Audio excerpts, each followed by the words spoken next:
बाबा आप इधर ही खड़े हो। बॉस मेरे रूम में है, मैं रूम में जाके उनसे छुट्टी लेके आता हूँ आज की। बेटा रुको, बात सुनो। अरे बेटा, मुझे भी साथ ले चलो, इस बहाने तुम्हारे बॉस का रूम मैं भी देख लूंगा। बाबा इधर आप क्या समझ रहे हैं कि कैसे लोग आते होंगे। इधर मेट्रो सिटी से टॉप 100 बच्चों की सिलेक्शन हुई है। जब वहां पे बॉस आपका हुलिया देखेंगे तो मेरी कितनी बेइज्जती होगी। अरे बेटा, कम से कम तू अपने बॉस से तो मुझे मिलवा दे, इस बहाने मैं भी देख लूंगा वो कैसा है। बाबा आप बॉस से मिलने की बात कर रहे हैं। जैसा आपका हुलिया है, मेरे बॉस का आपसे पियन भी ना मिले।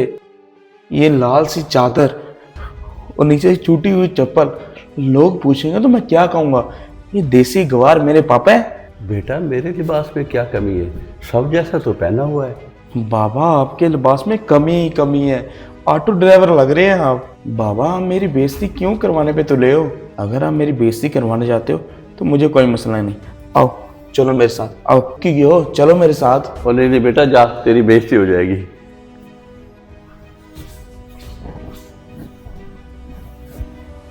अंकल जी आए, इधर बैठ जाएं, खड़े ना हो।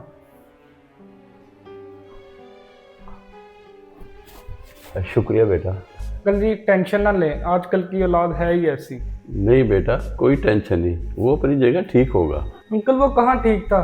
अगर वो आपको लेके जाना चाहता तो ले जा सकता था। अरे नहीं बेटा, वो सही कह रहा है। मैं देहात का रहने वाला, वो शहर में, उसे पता है सही क्या है और गलत क्या है। बाबा शहर में रहो या गांव में, बाप बाप होता है। आप मान लो कि आपका बेटा आपसे बदतमीजी करके गया। नहीं नहीं बेटा, मेरा बेटा बहुत फर्माबरदार है और मेरा बड़ा ख्याल रखता है।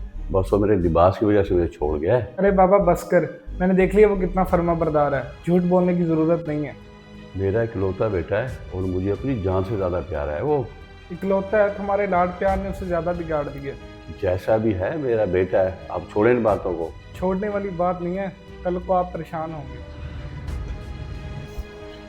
My coming sir. यस।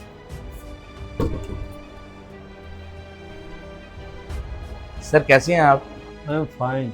आप सुनाओ, आप कैसे हो? I am good sir. Sir आपसे एक रिक्वेस्ट थी। कैसी रिक्वेस्ट बताओ। सर मुझे आज की लीव चाहिए थी। आप दुनिया के 100 टॉप स्टूडेंट में से एक हैं। आपको ज़्यादा से ज़्यादा क्लास लेनी चाहिए। आपको कम से कम छुट्टियां करनी चाहिए। जी सर मैं जानता हूँ, लेकिन आज का दिन मेरे लिए बहुत इम्पोर्टेंट है। मेरी नज़र में ट्रेनिंग सबसे ज़्यादा इम्पोर्टेंट है। जितनी ज़्यादा ट्रेनिंग करोगे उस हिसाब से ज़्यादा तरक्की करोगे। ऐसा क्या हो गया कि आज ज़्यादा अर्जेंट है? सर आपको पता है 100 बच्चे सिलेक्ट हुए, उनमें से मैं एक हूँ। उन देसी गवारों के साथ धक्के खाऊंगा, इसलिए अच्छा नहीं लगता सर। बहुत अजीब सा फील होता है। और आज मैं अपने बाबा के साथ बाइक लेने जा रहा हूँ। अच्छा, आपके बाबा भी आए हुए हैं? वो इतनी बार आते हैं यहाँ पर, लेकिन आपने मुझे कभी नहीं मिलवाया। यही है सर, सीटिंग एरिया में बैठे हुए हैं। अच्छा, सिटिंग एरिया में, मैं अभी देखता हूँ।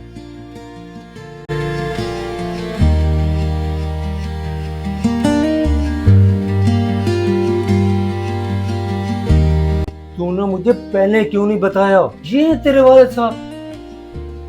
सर सर बात सुनिए सर, कहाँ जा रहे हैं सर? वही हुआ जिसका मुझे डर था, मैं इसलिए मना करके आया था। साहब ने कैमरे में देख लिया, जाके देखता हूँ क्या होता है। वे जब्बार, तू, तेरी यहाँ बैठने की जगह नहीं। मैं भी असद, आज से तू गया। अच्छा, तो तू बता मेरे बैठने की जगह कौन सी है? ओ यार, सारी बातें छोड़, बड़े दिनों के बाद मिला, आज सीने में ठंडक तो डाल। अच्छा ये बता, यहाँ कैसे आना हुआ? मैं अपने बेटे के साथ आया था। अरे जब्बार यार, आपकी जगह यहाँ पर थोड़ी है, आपकी जगह अंदर है। चलो मेरे साथ।